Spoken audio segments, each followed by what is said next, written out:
Gusto nyo bang malaman kung paano magtapon ng 50 milyong piso? E di pagkapitan nyo ng telepono ang 17 barangay hall doon sa Cagayan de Oro. Tapos, huwag gamitin. E paano ba naman ho, pagkatapos ng 5 taon, wala pa ring dial tone?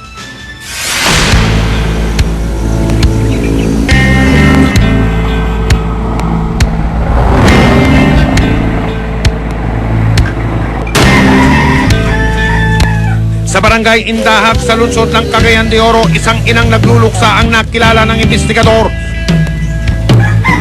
Kamakailan, pumanaw ang anak ni Marilyn na si Ligaya dahil sa sakit na tuberculosis at komplikasyon sa baga.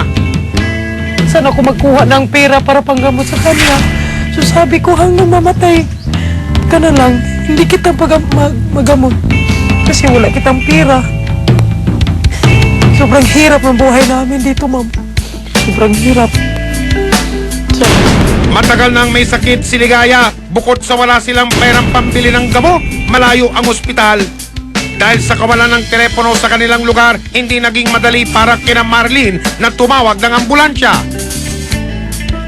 Kung sana'y nadala lamang si Ligaya sa ospital na mas maaga, nabigyan siya ng lunas kagad. Masakit man sa kalooban ko namatay ang anak ko, ma'am, pero wala akong magawa dahil sa alam niya ang kahirapan namin. Alam niya ang lahat. Paano kaya kung malaman ni Marilyn na may proyekto na magpapadali ng komunikasyon ng barangay sa ibang ahensya sa mga katulad nitong oras ng peligro? Taong 2003 nang simulan sa Cagayan de Oro ang proyektong telepono sa barangay. Layo nito na mapabilis ang komunikasyon ng barangay sa iba't ibang ahensya ng pamahalaan. 17 hinterland o malalayong barangay ng Cagayan de Oro City ang kakabitan ng telepono. Pero matapos ang 5 taon, ang proyektong nasimulan hindi pa rin napapakinabangan. May telepono nga, may itinayo na rin tower para makakuha ng signal, pero ang linya ng telepono, naku po, wala. Ang telepono sa barangay, proyekto ng dating mayor na si Vicente Emano. Ang pondong inilaan para rito, tumataginting na 50 milyong piso. At ang inatasang gumawa ng proyekto, ang kumpanyang Scantel. Bumalik ang investigador sa barangay Indahag.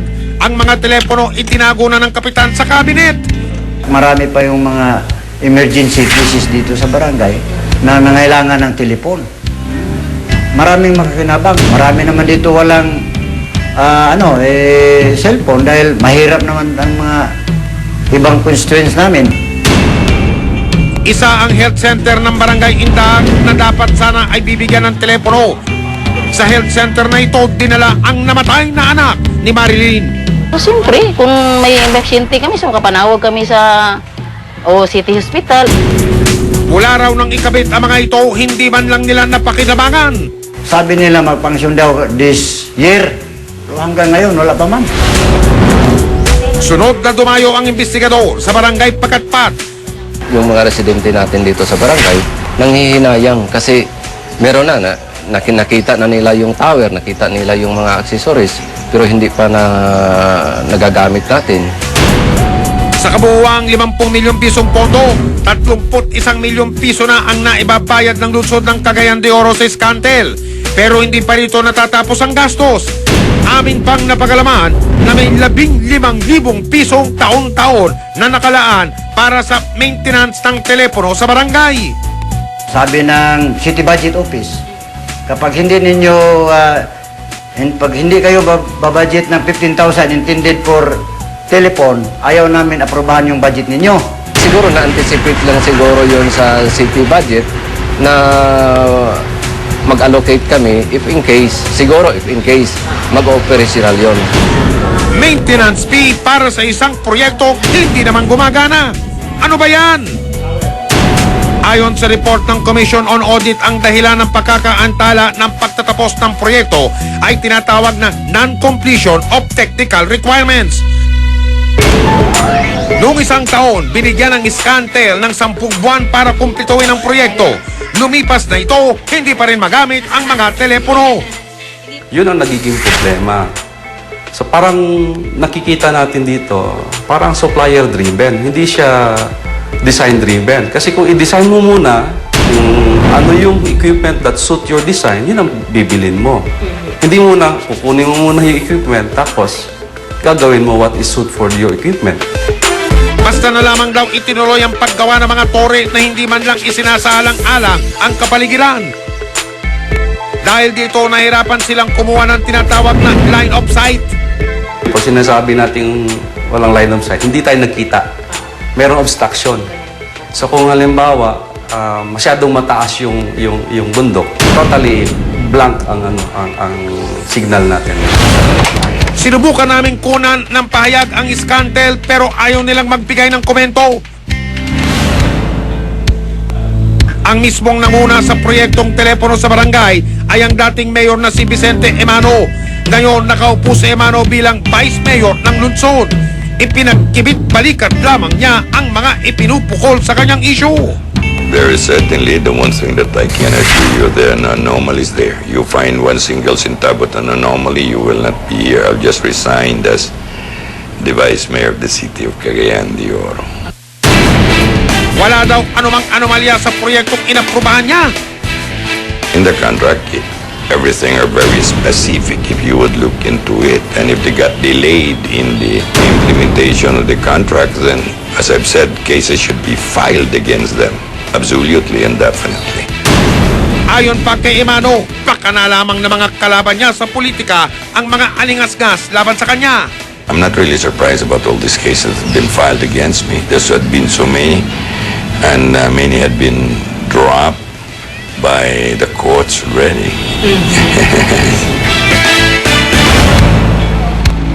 Ayon sa Department of Interior and Local Government o DILG, kung mapapatunayan na may kinalaman ang mayor sa anomalya sa proyekto, maaari siyang sampahan ng kasong kriminal.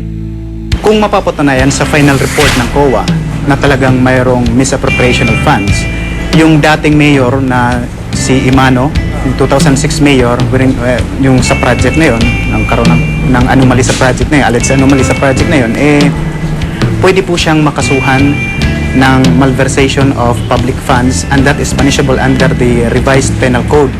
So criminal po yan. Isa ang sitio Pamilihi sa mga pinakamahirap na bahagi ng barangay Pagatpat. Isa rin sila sa mga mapalad na barangay na nabigyan ng telepono. Sa baryong ito, problemang malaki ang patubig. Pinaka-main problem natin dito sa Pamalihi is ang safe drinking water. Araw-araw ito ang nilalakad ni Purita kasama ang kanyang mga apo. Makakuha lamang ng tubig mula sa sapa. Kung may magandang tubig, mas maayo. Kaysa ingon ani ron o magkusog ang ulan, wa manggit mi makuha. Malubugan man eh. Pero ang paliwanag ng kapitan, hindi prioridad ang proyektong patubig sa kanilang sityo. Kung masasayang ang 50 milyong pisong pondo para sa telepono sa barangay, inilaan na lang sana yan sa ibang pangangailangan tulad na lang ng malinis na patubig na sana'y naiinom ng mga batang ito sa sitio Pamilihi.